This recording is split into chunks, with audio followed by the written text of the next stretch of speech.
লাকিল্লা তাফকাহুনা তাসবিহাহুম।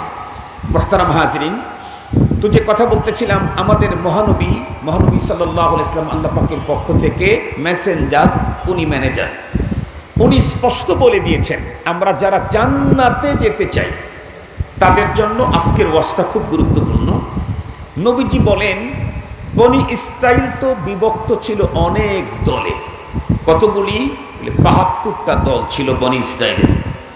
নবীজি বলেন, আমার উম্মতের দল আরো একটা বেড়ে ৭৩টা হবে। কিন্তু মনে রেখো, সমস্ত গ্রুপগুলি জাহান্নামে যাবে, শুধু একটা গ্রুপ মুক্তি পাবে। এই কথা যখন নবীজি বললেন, সাহাবায়ে কেরাম তখন আতঙ্কিত হয়ে গেলেন, ভয় পেয়ে গেলেন। আল্লাহ, ৭২টা গ্রুপ যাবে জাহান্নামে, একটা গ্রুপ যাবে জান্নাতে। তাহলে ৭২ গ্রুপের ভিতরে আমরা পড়ে যাওয়াটা সহজ, ওই একটা গ্রুপের ভিতরে নিজেকে সামিল করা তো টাফ ব্যাপার, কঠিন। ৭৩ গ্রুপের মধ্যে একটা মাত্র জান্নাতে যাবে, সেই গ্রুপে আমরা থাকা, এটা তো টাফ ব্যাপার। এই জন্য সাহাবায়ে কেরাম বড় ভীতি নিয়ে, বড় শঙ্কা নিয়ে নবী আলাইহিস সালামকে জিজ্ঞেস করলেন, ওগো নবীজি, ৭৩টা দলের মধ্যে যদি একটাই শুধু জান্নাতে যায় আর সবাই যদি জাহান্নামে যায়, তাহলে তো আমাদের ভয় পাচ্ছি। সেই এক গ্রুপের ভিতরে আমরা পড়তে পারবো কিনা, সেই এক গ্রুপের ভিতরে সামিল হতে পারবো কিনা? ওগো নবীজি, যেই গ্রুপটা জান্নাতে যাবে, মুক্তি পাবে, তারা কারা? নবী আলাইহিস সালাম তখন সাহাবীদের এমন প্রশ্নের উত্তরে এমন এক উত্তর নবী আলাইহিস সালাম দিলেন, সাহাবায়ে কেরাম নবীজির এই বয়ানে যেই পরিমাণে আতঙ্কিত হয়েছিলেন, পেরেশান হয়েছিলেন, নবীজির উত্তরে ওই পরিমাণে শান্তি পেলেন, প্রশান্তি অনুভব করলেন। সুবহানাল্লাহ। ওনারা তো ভয়ে ছিলেন, ৭৩-এর ভিতরে একটা মাত্র জান্নাত, তাহলে তো এই দলে থাকা বড় কঠিন, পড়ি কিনা। কিন্তু নবী আলাইহিস সালাম কি উত্তর দিলেন? মা আনা আলাইহি ওয়া আসহাবি। একটা গ্রুপ যে জান্নাতে যাবে, তোমরা তোমাদেরকে নিয়ে আতঙ্কগ্রস্ত। আরে না, তোমরা তোমাদেরকে নিয়ে আতঙ্কগ্রস্ত যে আমরা সেই দলের সদস্য হতে পারি কিনা, এটা নিয়ে তোমরা ব্যস্ত। শুনে রাখো, যেই গ্রুপটা জান্নাতে যাবে, মুক্তিপ্রাপ্ত হবে, সেই গ্রুপের তোমরা সদস্য না, তোমরা সেই গ্রুপের মডেল। তোমরা সেই গ্রুপের মডেল। তোমরা সেই গ্রুপে থাকবে কিনা না, তোমাদের গ্রুপে যারা থাকবে তারাই নাজাত পাবে। কথাটা কি আমি বুঝাইতে পারছি? বিষয়টা কি সুন্দর করে বুঝাইতে পারছি? সাহাবায়ে কেরাম রিদওয়ানুল্লাহি তাআলা আলাইহিম আজমাইনদেরকে আল্লাহ পাকের রাসূল উত্তর করে শোনায় দিলেন, মা আনা আলাইহি ওয়া আসহাবি। আমি নবী আর তোমরা আমার সাহাবী, এদের মত আর পথের উপরে পৃথিবীর যারা থাকবে কিয়ামত পর্যন্ত তারাই জান্নাতে যাবে। অন্য মত পথ, নামাজ পড়বে, রোজা রাখবে, হজ করবে, যাকাত দিবে, কিন্তু আমি নবীর সুন্নতের উপরে নাই, জামাতে সাহাবার সাথে কাজ মিল নাই, তাহলে সে জান্নাতে যেতে পারবে না। নামাজ পড়বে, রোজা রাখবে, হজ করবে, যাকাত দিবে, কিন্তু জান্নাতি হতে পারবে না। খুব ভালো করে কথাগুলি বুঝবেন। এই কথাটা কি শুধুমাত্র কেবলমাত্র নবীজি বললেন? আরে না, নবীজি যদি শুধু বলতেন তাতেও বা সমস্যা কি? কারণ নবীজির কথা তো আসলে মুখ থেকে নবীজির বের হলেও কথার মূলটা কার পক্ষ থেকে আসে? আল্লাহ পাক নিজেই বলেন, ওয়ামা ইয়ানতিকু আনিল হাওয়া ইন হুয়া ইল্লা ওয়াহয়ুন ইউহা। আল্লাহ পাক বলেন, মা ইয়ানতিকু আনিল হাওয়া, আমার রাসূল নিজের পক্ষ থেকে কথা বলেন না। যেটা বলেন, ইন হুয়া ইল্লা ওয়াহয়ু, যেটা বলেন উনি বলেন, কিন্তু বলাই আমি আল্লাহ। বলেন কে? নবীজি। বলেন কে? নবীজি। বলান কে? আবার জিজ্ঞেস করি, বলেন কে? বলান কে? আল্লাহ পাক বলেন, উনি বলেন না, আমি বলাই, তাই উনি বলেন। তাহলে হাদিসে পাকের কথাটাও প্রকৃত কার কথা? আল্লাহর কথা। হাদিস ও ওয়াহী। এছাড়া কোরআনে পাকে আল্লাহ পাক শুধু হাদিসে তার রাসূলকে দিয়ে বলাইছেন তাই না, সাহাবায়ে কেরাম যে কিয়ামত পর্যন্ত প্রতিটি মানুষের জন্য মডেল, বেয়ারে হক, সত্যের মাপকাঠি, এই কথা আল্লাহ পাক কোরআন শরীফের 11 নম্বর পারাতে নিজেও বলেন। কি বললেন? আস-সাবিকুনাল আউয়ালুনা মিনাল মুহাজিরিনা ওয়াল আনসার ওয়াল্লাযীনা ইত্তাবাউহুম বিইহসান রাদিয়াল্লাহু আনহুম ওয়া রাদু আন ওয়া আ'আদ্দা লাহুম জান্নাতিন তাজরি তাহতাহাল আনহার। আল্লাহ পাক কি বললেন? আমার নবী সাহাবী, চাই তারা আনসার হোক আর মুহাজির হোক, আমি তাদের প্রত্যেকের উপরেই রাজি আর খুশি। সুবহানাল্লাহ বললেন না যে? এবং তাদের জন্য আমি জান্নাত রেডি করে রেখে দিয়েছি। এজন্য আমরা যে সারা জীবন একটা কথা শুনেছি, আমরা বুঝেছি ভুল, শুনেছি ঠিক আছে কিন্তু বুঝেছি ভুল। আমাদের দেশের মানুষ মনে করে যে নবী শুধু 10 জন, নবীজির 10 জন সাহাবী দুনিয়ার থেকে জান্নাতের সুসংবাদ পেয়েছেন। এই কথাটা আমরা এটা বুঝেছি, এটা ভুল। নবীজির যত সাহাবী সবগুলাই জান্নাতের সুসংবাদ প্রাপ্ত। নবীজি তো 10 জনের কথা বলেছেন একসঙ্গে, এছাড়া আবার এক্সট্রা অনেক সাহাবীর ব্যাপারে নবীজি বলেছেন যে এ জান্নাতি। আর আল্লাহ পাক রব্বুল আমিন তো একদম সবগুলাকে জান্নাতি হওয়ার ঘোষণা দিলেন। আমি যে আয়াত তেলাওয়াত করেছি, আল্লাহ বলেন আমার রাসূলের সাহাবী আনসার হোক আর মুহাজির হোক, আমি তাদের উপরে খুশি, তাদের জন্য জান্নাত রেডি করে রেখে দিয়েছি। একজনও বাদ নাই নবীর সাহাবী। বরং আরো কি বলেন? ওয়াল্লাযীনা ইত্তাবাউহুম বিইহসান, কিয়ামত পর্যন্ত আমার নবীর সাহাবীদেরকে যারা সঠিক পদ্ধতিতে অনুকরণ করবে, আল্লাহ পাক বলেন আমি তাদের জন্য জান্নাত রেডি করে রাখলাম। তাহলে আল্লাহ পাকও তার রাসূলের সাহাবীদেরকে কিয়ামত পর্যন্ত মানুষের জন্য, কথা বলেন, মডেল ঘোষণা করলেন। আমি ওই কথাটা একটু আপনাদের সামনে ক্লিয়ার করি। আমরা তো শুনছি 10 জন জান্নাতের সুসংবাদ প্রাপ্ত, একসঙ্গে 10 জনের কথা নবীজি বলেছেন। তাছাড়াও নবীজি কারো কারো ব্যাপারে এক্সট্রাও বলেছেন এবং আরো সিরিয়াস পদ্ধতিতে জান্নাতের সুসংবাদ দিয়েছেন। একটা হাদিস আপনাদেরকে শুনাইলে বিষয়টা একটু ক্লিয়ার হবে। হযরত আব্দুল্লাহ ইবনে ওমর রাদিয়াল্লাহু তাআলা আনহু গালিবান উনি বর্ণনা করেন, আমরা একদিন নবীজির মজলিসে বসা ছিলাম। একদিন নবীজি বয়ান করতেছেন, আমরা শুনতেছি, নবীজি বক্তা, আমরা শ্রোতা। নবীজি বয়ান করতে করতে বললেন, এই সাহাবী, কিছুক্ষণের ভিতরে একজন সাহাবী আমাদের এই মজলিসে আসবে, তোমরা তাকে ভালো করে চিনে রাখো, সে কিন্তু জান্নাতি। জান্নাতের সুসংবাদ দিলেন না নবীজি? কিছুক্ষণ পরে দেখা গেল একজন সাহাবী মসজিদের ভিতরে চলে এলেন। সবাই তাকে দেখতেছিল, উনি তো জানেন না ওনার ব্যাপারে নবীজি কি বলছেন। সবাই তার দিকে চেয়ে আছে। কেন? নবীজি তার আগমনের আগেই বলেছেন উনি জান্নাতি। পরের দিন আবার বয়ান করতেছিলেন, বয়ানের মাঝখানে বললেন, এই সাহাবীরা, অল্পক্ষণের মধ্যে আমার এক সাহাবী এখন মজমায় আসবে, তোমরা ওকে ভালো করে চিনে রেখো, ও কিন্তু জান্নাতি। সাহাবায়ে কেরাম হযরত আব্দুল্লাহ ইবনে ওমর রাদিয়াল্লাহু তাআলা বর্ণনা করেন, আমি চিন্তা করলাম আজকে আবার কোন লোকের কপাল খুললো, কে আসবে নবী যার ব্যাপারে জান্নাতের সুসংবাদ দিলেন। কিছুক্ষণ পরে দেখি গতকালকে যে এসেছিল আজকেও সেই আসলো। তৃতীয় দিন আবারও আমরা যখন মজমায় বসে আছি এইভাবে শুনতেছি নবীজির, নবীজি বলে ফেললেন, কিছুক্ষণের মধ্যে আমার এক সাহাবী আসবে, ও কিন্তু জান্নাতি, তোমরা ওকে চিনে রেখো। সাহাবায়ে কেরাম ভাবলেন আজকে আবার কার কপাল খুললো। কিছুক্ষণ পরে দেখা গেল ওই সাহাবী আসলেন যিনি অতীতের 2 দিনে এসেছিলেন। তাহলে বলুন তো দেখি, হযরতে আবু বকর সিদ্দিক রাদিয়াল্লাহু তাআলা আনহুর ব্যাপারে নবীজি বলেছেন আবু বকর ফিল জান্নাহ, ওমর ফিল জান্নাহ, ওসমান ফিল জান্নাহ, আলী ফিল জান্নাহ একবার বলেছেন। আর এই সাহাবীর ব্যাপারে নবীজি 3 দিন 3 বার বলেছেন। তার মানে আবু বকর সিদ্দিকের চাইতে মর্যাদা বেশি হয়ে গেছে তা বলি নাই, বুঝাইতে চাইতেছি শুধু 10 জন নবীর সাহাবী দুনিয়ার থেকে সুসংবাদ পেয়েছেন জান্নাতের এমনটি না, আল্লাহর কোরআনে তো সব সাহাবীরাই জান্নাতের সুসংবাদ পেয়েছেন। আল্লাহ পাকের কোরআনে জান্নাতি হওয়ার কথা আল্লাহর কোরআনে আল্লাহ পাক বলেছেন।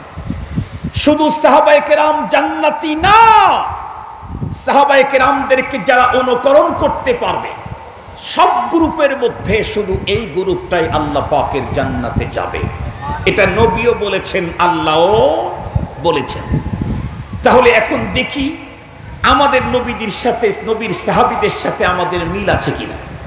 যদি মিল থেকে থাকে তাহলে তো আর কোনো পেরেশানি, কথা বলেন, আর কোনো পেরেশানি। নবীও বলেছেন জান্নাতি, আল্লাহ বলেছেন তোদের জন্য জান্নাত রেডি করে রেখে দিয়েছি, সুবহানাল্লাহ ওয়া বিহামদিহি। আর যদি মিল না থাকে তাহলে মিল করতে হবে, যদি মিল না থাকে তাহলে মিল করতে হবে। জান্নাতি একটা গ্রুপ, নবী বলেন মা আনা আলাইহি ওয়া আসহাবি, আমি এবং আমার সাহাবী যে পথ মতের উপরে, এই পথ মত কিয়ামত পর্যন্ত যারা মানবে তারা জান্নাতি। এখন তো দেখি আমরা একটু সাহাবীদের মত পথ কি ছিল।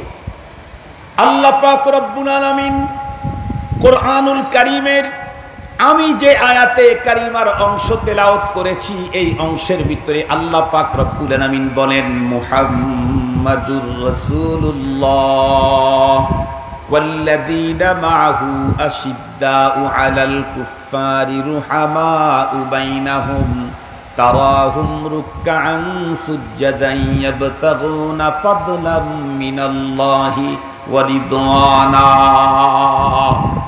খুব ভালো করে বুঝবেন মুসলমান, এ পৃথিবীর যে সমস্ত মানুষের কন্ডিশন সাহাবায়ে কেরামের কন্ডিশনের সঙ্গে মিলে যাবে তারাই কেবলমাত্র নাজাত পাবে।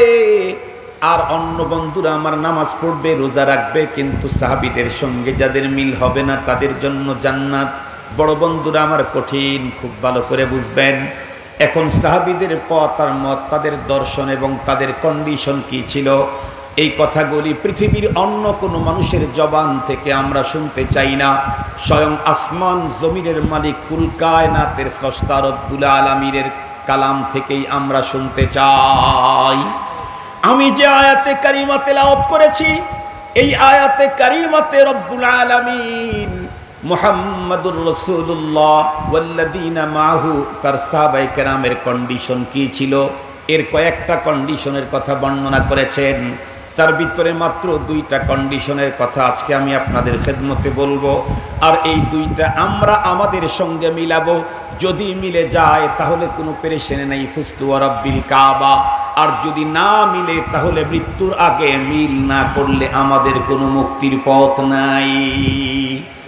দুইটা কন্ডিশনের একটা হলো আশিদ্দাউ আলাল কুফফার, দ্বিতীয়টা হলো রুহামাউ বাইনাহুম। আমি আমার বয়ানটাকে সুন্দর করে সাজাবার জন্য কোরআনুল কারীমের ভিতরে সর্বপ্রথম যেই কন্ডিশনের কথা বলেছেন আশিদ্দাউ আলাল কুফফার, এটার উপরে বিশ্লেষণ একটু পরে করব। বন্ধুরা আমার দ্বিতীয় কন্ডিশনের উপরে বয়ান আগে করব।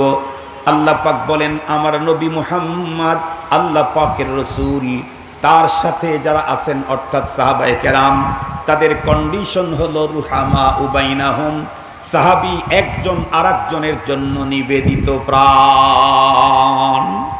সাহাবায়ে কেরাম একে অপরের জন্য জান নিসার নিজের জীবনকে বিসর্জন দেবে, তবু আরেক ভাইয়ের জান মাল ইজ্জত আবরু সন্তান সম্পদ সন্তান সম্ভ্রম কোনটাই কখন আরেক ভাই কখন তার সামনে অন্য ভাইয়ের এগুলি ভুলণ্ঠিত হতে দেবে না। আমাদের পয়গম্বর তো স্পষ্টই বলে দিয়েছেন আল মুসলিমু মান সালিমাল মুসলিমুনা মিন লিসানিহি ওয়া ইয়াদিহি। প্রকৃত অর্থে মুসলমানকে আল্লাহর পয়গম্বর বলেন পরিপূর্ণ মুসলমান তো ওই ব্যক্তি যার জবান থেকে যার হাত থেকে আরেকজন মুসলমান মুক্তি পায়। তার মানে ওই মুসলমানের হাত দিয়ে অন্য মুসলমান আক্রান্ত হয় না, মুসলমানের মুখ দিয়ে অন্য মুসলমান আক্রান্ত হয় না। নবীজি বলেন এই হলো প্রকৃত মুসলমান।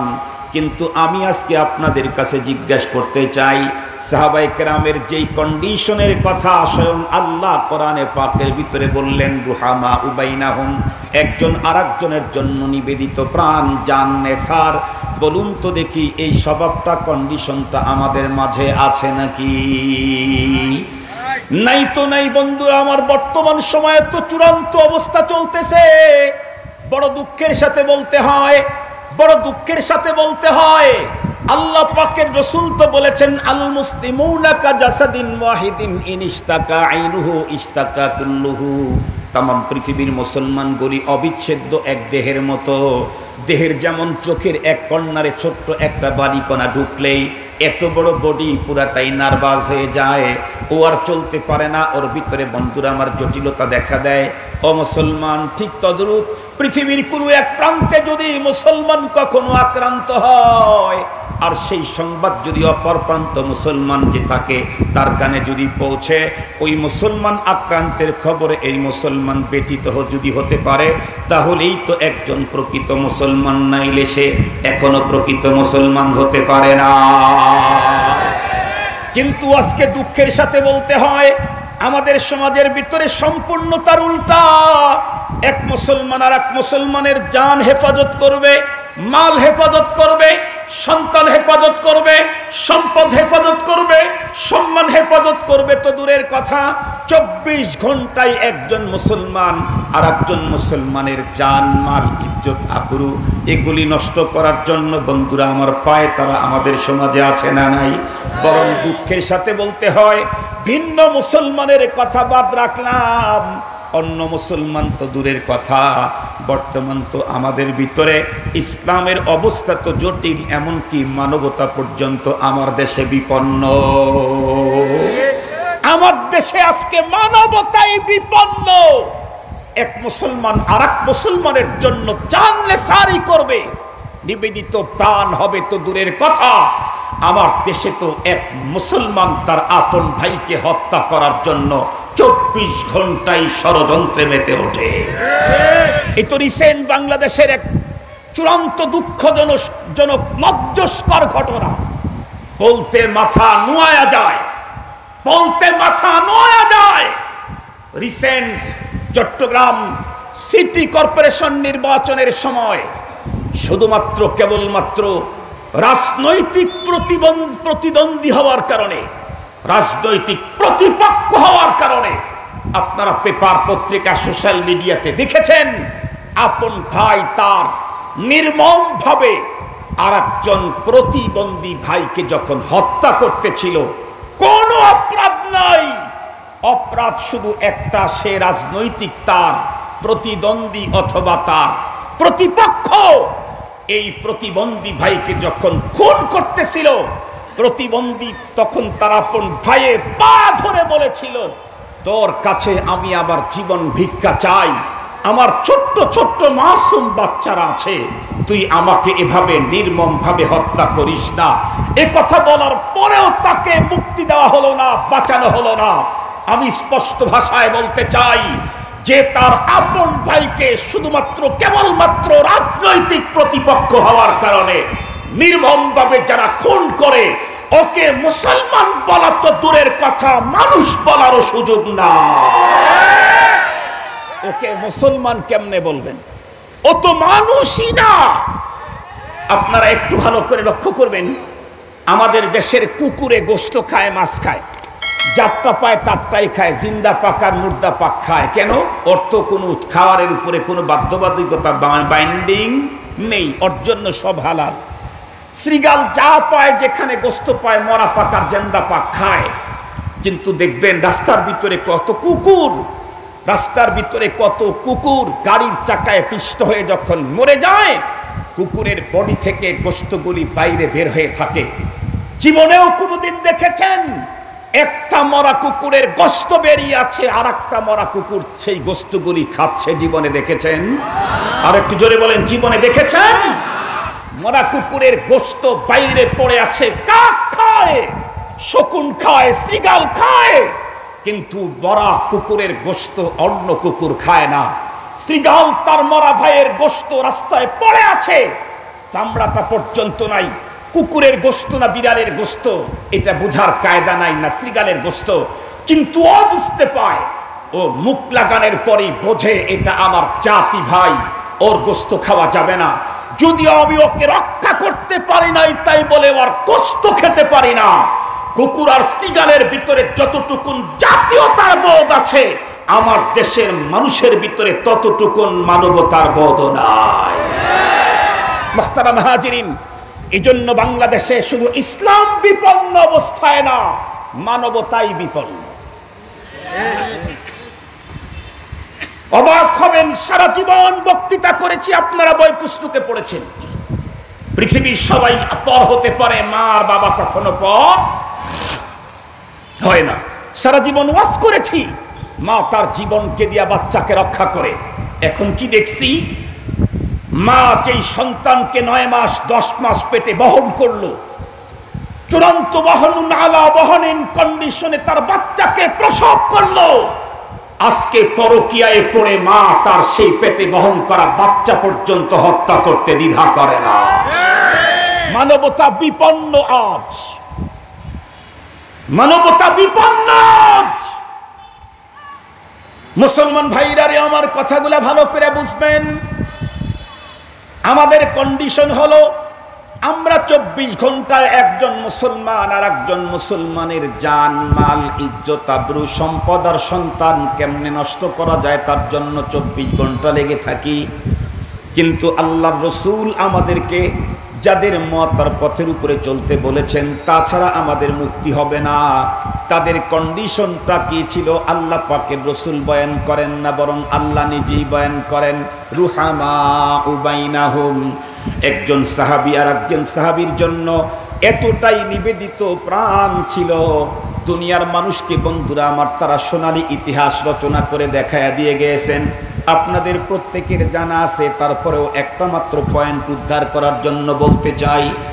এক যুদ্ধের ঘটনা আপনারা শুনেছেন, যুদ্ধাহত একজন মুজাহিদ জমিনের ভিতরে পড়ে আছে, মৃত্যুর একদম বন্ধুরা আমার মৃত্যুক্ষণগুলি গুনতেছেন, এমন মুহূর্তে চূড়ান্ত তৃষ্ণায় আক্রান্ত হয়ে উনি তো হাঁটে যেয়ে কোথাও বন্ধুরা আমার ওখান থেকে উঠে গিয়ে পানি আনার, পানি পান করার মতো কোনো সুযোগ তার নাই।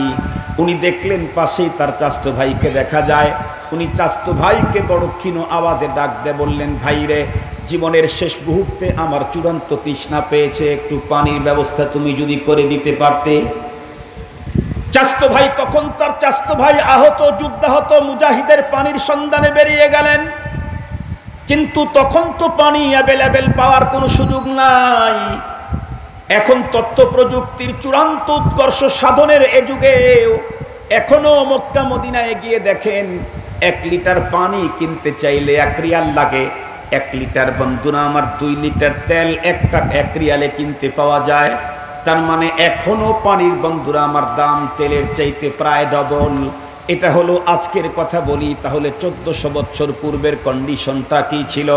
সাহাবী তার আপন ভাইকে অন্তিম মুহূর্তে একটু পানি তার বন্ধুরা আমার গলার ভিতরে দেওয়ার জন্য, মুখের ভিতরে দেওয়ার জন্য পাগলের মতো হয়ে ছুটলেন, কিন্তু কোথাও পানি পাওয়া যাচ্ছে না। অনেক ঘোরাঘুরি করার পরে অল্প একটু পানি, একবার হয়তো 1 ঢোক পান করা যাবে, পেয়ে গেলেন। পানিটুকু নিয়ে দৌড়ে আসলেন যুদ্ধাহত তার ভাইয়ের কাছে, মুখে পানি দিবেন, এমন মুহূর্তেই পার্শ্বে আরেকজন যুদ্ধাহত মুজাহিদ পানি বলে আওয়াজ করলে সঙ্গে সঙ্গে উনি ডাক দিয়ে বললেন, ভাই রে, এই পানিটুকুন তুমি আমার মুখে দিও না। ওই ভাইয়ের কণ্ঠের আওয়াজ মনে হচ্ছে আমার চাইতে ভাইয়ের তৃষ্ণা অনেক গুণে বেশি। আল্লাহ পাক সেটাই তো বললেন, রুহামা উবাইনাহুম। সঙ্গে সঙ্গে উনি পানি পান করলেন না, ওই ভাইয়ের জন্য 1 ঢোক পানি বরাদ্দ দিয়ে দিলেন। উনি যখন তার কাছে নিয়ে তাকে পানি পান করাবেন, পার্শ্বে আরেকজন যুদ্ধাহত মুজাহিদ ডাক দিলেন, পানি। দ্বিতীয় আল্লাহর বান্দা সাহাবী, ওনার ভিতরে একই কন্ডিশন। উনি বললেন, ভাই, ওই ভাইয়ের ডাক শুনে মনে হচ্ছে আমার চাইতে তার বেশি পানির প্রয়োজন, তার কাছে নিয়ে যাও। উনি যখন তৃতীয় জনের কাছে পানি নিয়ে হাজির হলেন, গিয়া দেখলেন না, এতক্ষণে আল্লাহর বান্দা রফিকে আলার ডাকে সাড়া দিয়ে দুনিয়া থেকে চলে গেছেন। ভাবলেন দ্বিতীয় বন্ধুকে দেওয়া যায় কিনা, আসার পরে দেখলেন উনিও নাই। ভাবলেন আমার চাচতো ভাইকে একটু পানি পান করানো যায় কিনা, এসে দেখলেন উনি আগেই দুনিয়া থেকে চলে গেছেন। মুসলমান, যতদূর পর্যন্ত আওয়াজ যায় ভালো করে বুঝবেন, ঘটনাগুলা বলা যত সহজ আর শ্রবণ করা যত সহজ, ঘটনার বাস্তবতা কিন্তু সিরিয়াস, কঠিন। মৃত্যুর মুহূর্তে চূড়ান্ত তৃষ্ণা জেগেছে, তখন পর্যন্ত বন্ধুরা আমার আর এক ভাইয়ের জন্য পানিটুকুর বাজেট দিয়ে দিল। এটা হলো সাহাবায়ে কেরামের কন্ডিশন। আর আমাদের কন্ডিশন হলো, এক পা কবরের ভিতরে গেছে, তখনও আর এক ভাইয়ের জান মাল ইজ্জত আবরু ক্ষতি করার জন্য ষড়যন্ত্রে লিপ্ত আছি। এটা হলো আমাদের কন্ডিশন। এজন্য আমরা কোথায় আর সাহাবায়ে কেরামের আদর্শ, তাদের কন্ডিশন, তাদের স্বভাব কোথায়? আমি নামাজ আর রোজা দিয়েই জান্নাত না, নবী তো বলেছেন নামাজ রোজা পড়বে, হজ করবে, যাকাত দেবে, ফেরকা হবে 72 না 73টা। তাদের ভিতরে নামাজি আছে, রোজাদার আছে, হজ করনেওয়ালা আছে, যাকাত দেনেওয়ালা আছে, কিন্তু সবগুলা জাহান্নামে যাবে। ইল্লা ওয়াহিদ, মাত্র একটা নাজাত প্রাপ্ত হবে। সে কে? নামাজও পড়েছে আর তার কন্ডিশন হলো মা আনা আলাইহি ওয়া আসহাবি। মুসলমান ভাইরা রে, আমার কথাগুলা দিল দিয়ে বুঝবেন। আমরা তো, আমাদের কন্ডিশন হলো এই, বাবার বাড়ি যখন বন্টন করা শুরু হয়, বাবার বাড়ি যখন বন্টন করা শুরু হয়, সর্বপ্রথম গাদ্দারি করি হলো আমরা আমাদের বোনের সাথে। বোনদেরকে আগেই বলি, তোরা বোন, তোরা কিন্তু বাড়ির কোনো অংশ পাবি না, আগেই ফতুয়া দিয়ে দিলাম।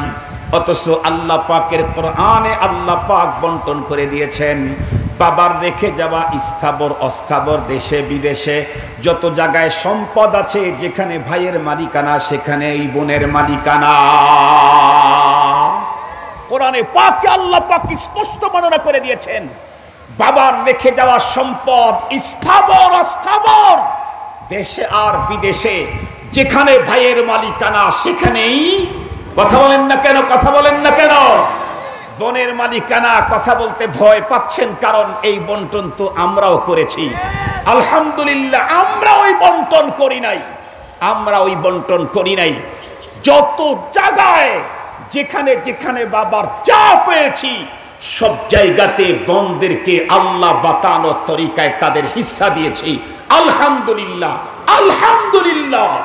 কারণ দুনিয়ার জমিনে বোনদের এতটুকুন 5 শতক 10 শতক 2 বিঘা 4 বিঘা জায়গা আমি যদি আজকে তাকে বঞ্চিত করি, আল্লাহ পাকের রাসূল তো আমাদেরকে আগেই সতর্ক করে দিয়েছেন, মান কাতা মিরাসা ওয়ারিসিহি কাতা আল্লাহু মিরাসাহু মিনাল জান্নাতি ইয়াউমাল কিয়ামা।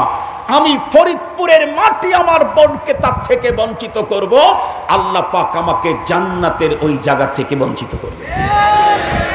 এজন্য আমি এত নরমালটা নিয়ে অত উন্নতটা থেকে বঞ্চিত হতে চাই না। রাজি আছি তো ইনশাআল্লাহ? রাজি আছি তো ইনশাআল্লাহ? বন্ধদেরকে পুরা পুরা দেব। আমাদের দেশের মুসলমানদের অবস্থা হলো বর্তমানে এই, নিজে সম্পদ কেনে নাই, বাবার রেখে যাওয়া সম্পদ 5 ভাই বন্টন করতে গিয়ে মাত্র 1 ফিট জায়গা, এটা নিয়ে গন্ডগোল। কয় ফিট নিয়ে গন্ডগোল? 5 বিঘা বন্টন কমপ্লিট, 1 ফিট নিয়ে গন্ডগোল। এই 1 ফিটের জন্য একজন ভাইকে খুন করে ফেলেছে। আমি জিজ্ঞাসা করতে চাই, 1 ফিট জায়গা 5 ভাগে বিভক্ত হলে ওখানে তাতে কয় হাজার বিঘা হতে পারে? কথা বলেন না কেন?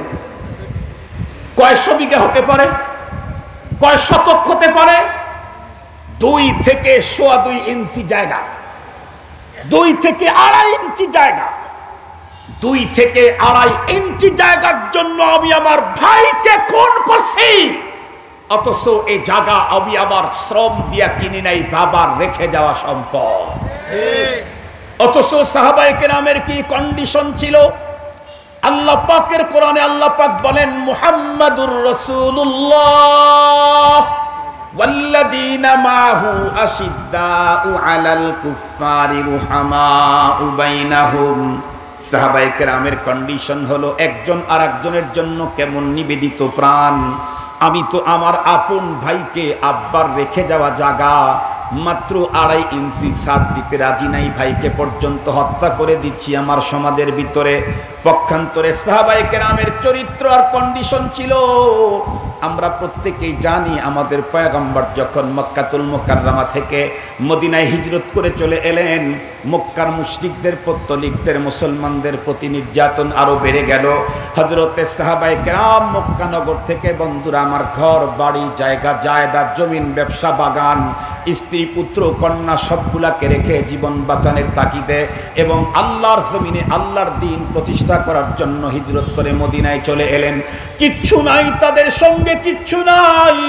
আনসার সাহাবায়ে কেরাম কি পরিমাণে ভ্রাতৃত্ব ভালোবাসা, বন্ধুরা আমার, কি পরিমাণে দেখাইলেন জান্নেসারি। একজন সাহাবীর 2টা বাগান, একটা বাগান থেকে বছরে 50,000 টাকা আয় আসে, আর একটা বাগান থেকে বছরে 2 লাখ টাকা আয় আসে। এই আনসার সাহাবী মুহাজির সাহাবীকে একটা বাগান দান করে দিলেন। কোন বাগানটা যেটা 50,000 টাকা ইনকাম আসে, না না, যেটা 2 লাখ টাকা ইনকাম আসে সেই বাগানটা কি দান করে দিলেন। আরো বললেন, ভাই তুমি আল্লাহর দ্বীনের জন্য যেই পরিমাণে কোরবান করেছো সেই পরিমাণে কোরবানি আমি করতে পারি নাই। তুমি তো আল্লাহর দ্বীনের জন্য ঘর ছেড়েছো, বাড়ি ছেড়েছো, মাতৃভূমি ছেড়েছো, সন্তান ছেড়েছো, জায়গা ছেড়েছো, ব্যবসা ছেড়েছো, বাগান ছেড়েছো। আমার তো এতগুলি ছাড়তে হয় নাই, আমি শুধুমাত্র কেবলমাত্র একটা বাগান তোমাকে দিলাম। অথচ যাকে বাগান দিলেন এই সাহাবী, জীবনেও কোনোদিন এই সাহাবী ওই সাহাবীর সঙ্গে ইতিপূর্বে কখনো দেখাও হয় নাই। আল্লাহু আকবার বলেন। সাহাবায়ে কেরাম তো আরেকজন মুসলমান সাহাবীর জন্য নিজের সবচাইতে উন্নত বাগানটা বেলায়েওয়া সেবা করে দিয়ে দেয়। আর আমাদের চরিত্র হলো, আমরা বাবার সম্পদ বন্টন করতে গিয়ে 2 ইঞ্চির জন্য ভাইকে খুন করে দেই। এটা হলো আমাদের চরিত্র। মুহতারাম হাজিরিন, আমি কোথায় আর জান্নাতের পথ কোথায়? আমি কোথায় আর জান্নাতের রাস্তা কোথায়? ভালো করে একটু চিন্তা করবেন। হুজুররা বক্তব্য দিলে তো আরো বড় বক্তব্য দেন। আমরাও নামাজ পড়ি, আমরাও রোজা রাখি। আমার রাসূল বলে গেছেন, নামাজ পড়বে, রোজা রাখবে, হজ করবে, দল হবে 73টা, একটা বাদ দিয়ে সব জাহান্নামে যাবে। সেই এক দলের অনুসারী কারা? মা আনা আলাইহি ওয়া আসহাবি, আহলে সুন্নাত ওয়াল জামাত যারা, তারা।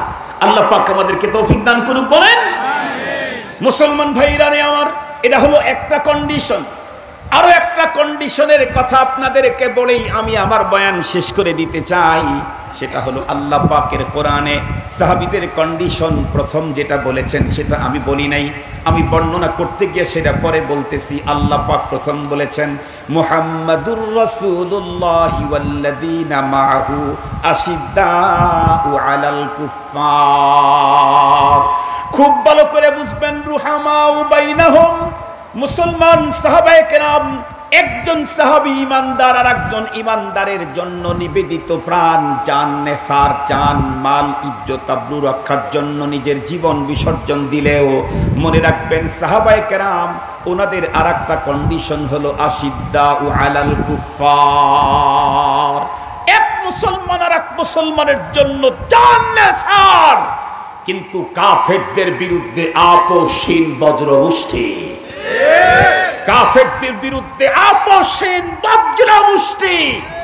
আমি এখন যেই বক্তব্য দেব সেই বক্তব্য আমার দেশের কোনো বুদ্ধিজীবীর কানের ভিতরে ঢুকলে তখন তাদের বুদ্ধির ভিতরে তুফান তৈরি হবে, সাইক্লোন তৈরি হবে ওদের মস্তিষ্কে, আর ওদের কলিজার ভিতরে তখন অ্যালার্জি আর নরমাল থাকবে না, ঘা হতে থাকবে তখন ঘা। ওরা তখন কি বলবে? শরীয়তের ইসলামের এই সিস্টেমটা আমাদের কাছে মানবতা বিরোধী মনে হয়, এটা আমরা মেনে নিতে পারছি না। আমি আপনাদেরকে স্পষ্ট ভাষায় বলতে চাই, এই জাতীয় বক্তব্য যদি আমার দেশের আর বিদেশের কোনো বুদ্ধিজীবী দিতে থাকে তাহলে তার জন্য আমার ছোট্ট একটা টিপস, পানি আছে না, তার জন্য আমার ছোট্ট একটা টিপস, আপনাদেরকে কথাটা ভালো করে বলি, হয়তোবা আমার কথাটা ভাসতে ভাসতে এক সময় বুদ্ধিজীবীদের কান পর্যন্ত গড়তে পারে, গড়ুক এটা আমি চাই। যারা কোরআনুল কারীমের কোনো বিধানের কথা বললে, যারা বলে এটা তো আমার বুঝে আসছে না, তাদের ব্যাপারে বলতে চাই, ধরে নেন আমার বয়স 50, ধরে নেন আসলে আমার বয়স এখনো 50 হয় নাই, আমার বয়সটা এখনো 50 হয় নাই, রান করেছি বেশি তো এই জন্য দেখতে বেশি বুড়ো মনে হয়। স্বাধীনতার পরে আমার জন্ম, 1380 বাংলাতে আমার জন্ম, 12ই অগ্রহায়ণ রোজ বুধবার আমার জন্ম, স্বাধীনতার বেশ 1-2-3 বছর পরে। তার মানে কি বুঝেন? তার মানে আমি একজন পিওর বাংলাদেশি, আমাকে নিয়ে কোনো ঝামেলা করার সুযোগ নাই, বুঝলেন তো? যদি আগে জন্ম নিতাম তাহলে মুক্তিযোদ্ধা হওয়ার সম্মান পাওয়ার সুযোগও ছিল, আবার রাজাকারের ঝামেলা হওয়ার সুযোগ ছিল। কিন্তু যেহেতু জন্ম নিয়েছি বাংলাদেশ হওয়ার পরে, এজন্য কি মর্যাদাও নাই, ঝামেলাও, কথা বলেন, মর্যাদাও নাই। তারপরে আমাদেরকে পাকিস্তানি প্রেতাত্মা বলা হয়, অথচ অনেক লোক এমন আছে যারা পাকিস্তানি প্রেতাত্মা বলছে, তাদের 14 গোষ্ঠীর ভিতরে একটা মুক্তিযোদ্ধারাই। আমার নানা মুক্তিযোদ্ধা, আমার মামা মুক্তিযোদ্ধা, আমাদেরকে পাকিস্তানি প্রেতাত্মা বলা হয়। মুহতারাম হাজরিন,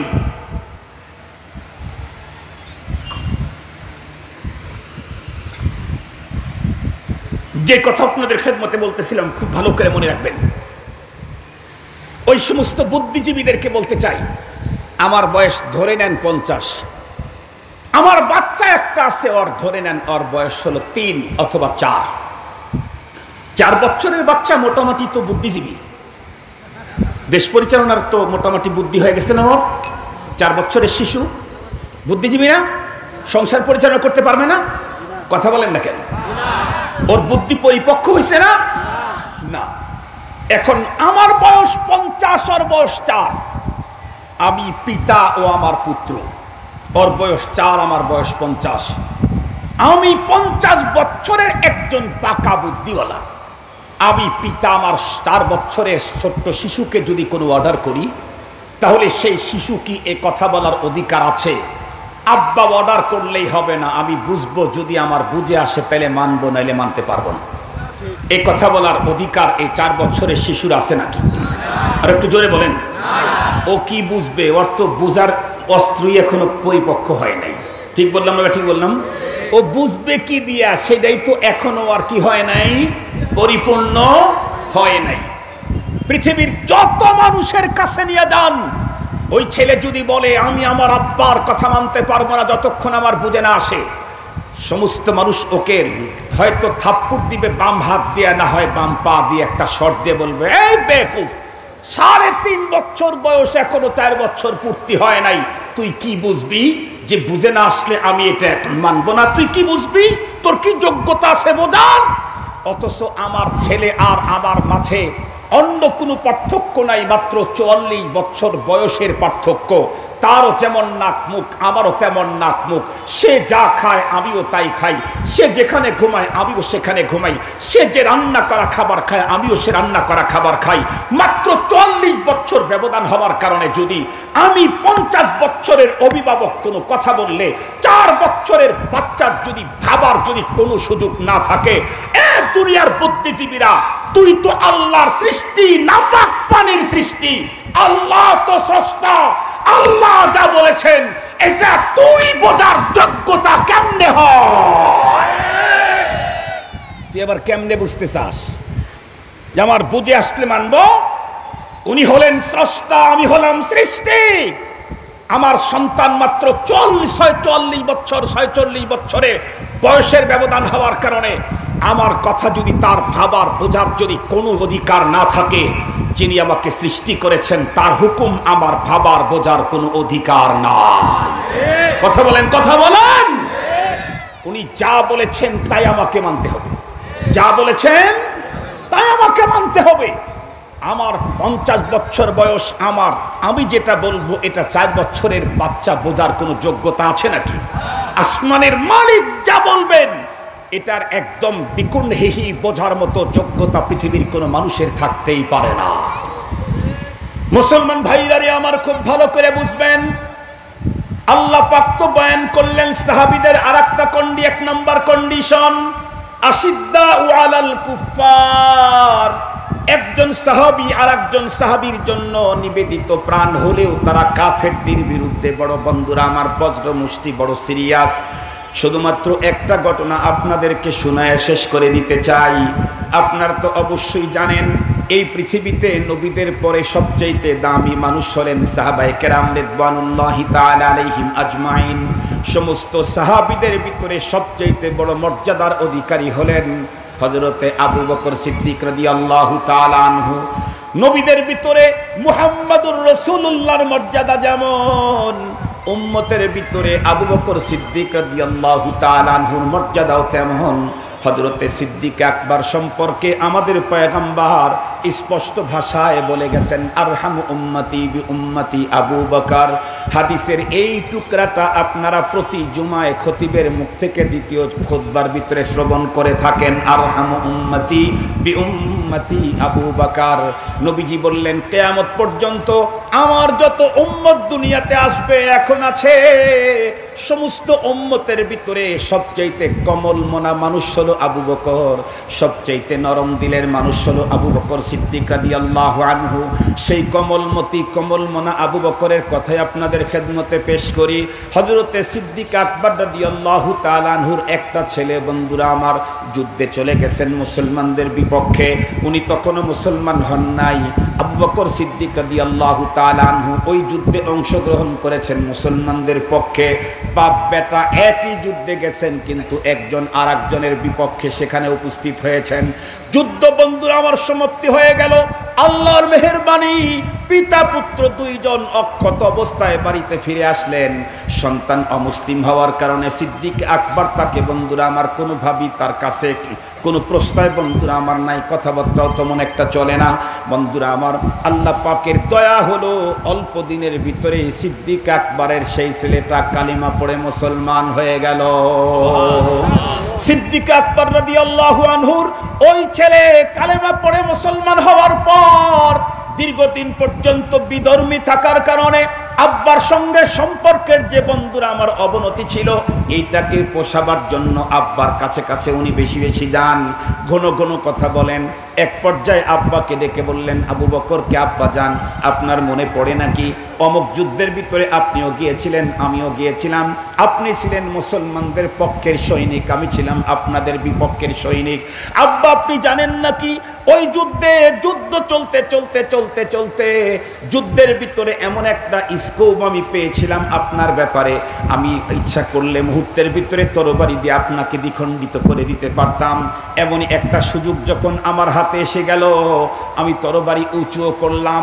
তরবারি যখন আপনার উপরে আঘাত করব, তখনই আমার বিবেক আমাকে নাড়া দিয়ে বলতেছে, আরে বেকুফ, তুই কাকে আঘাত করতে যাচ্ছি?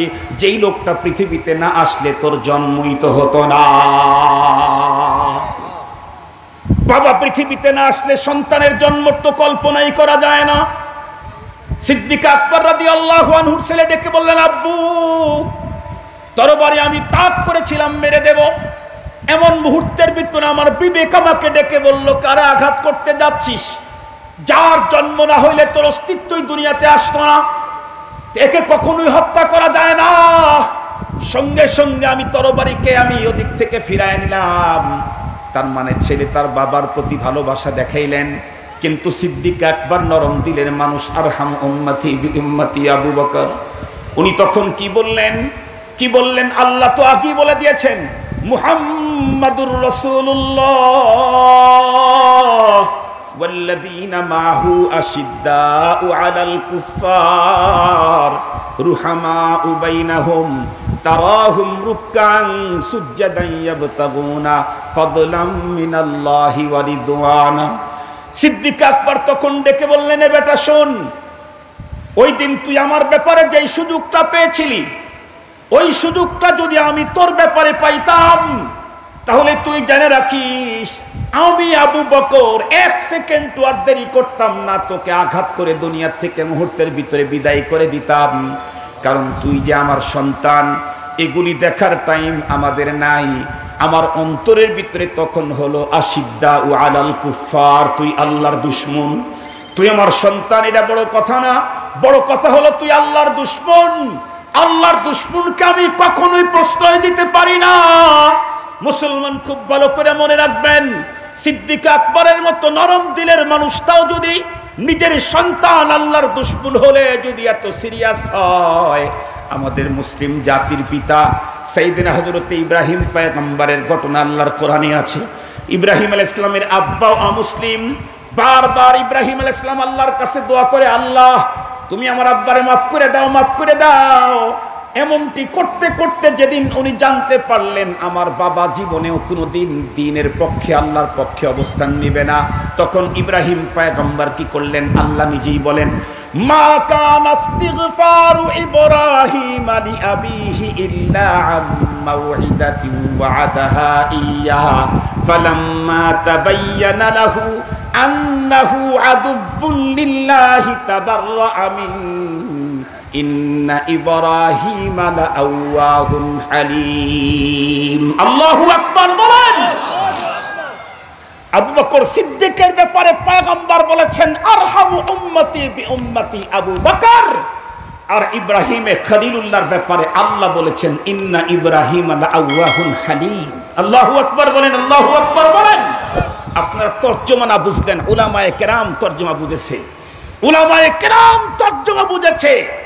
রাসূল তার সাহাবী সিদ্দিক আকবরের ব্যাপারে বলেছেন, আমার উম্মতের ভিতরে সবচাইতে কোমল মনের মানুষ আবু বকর।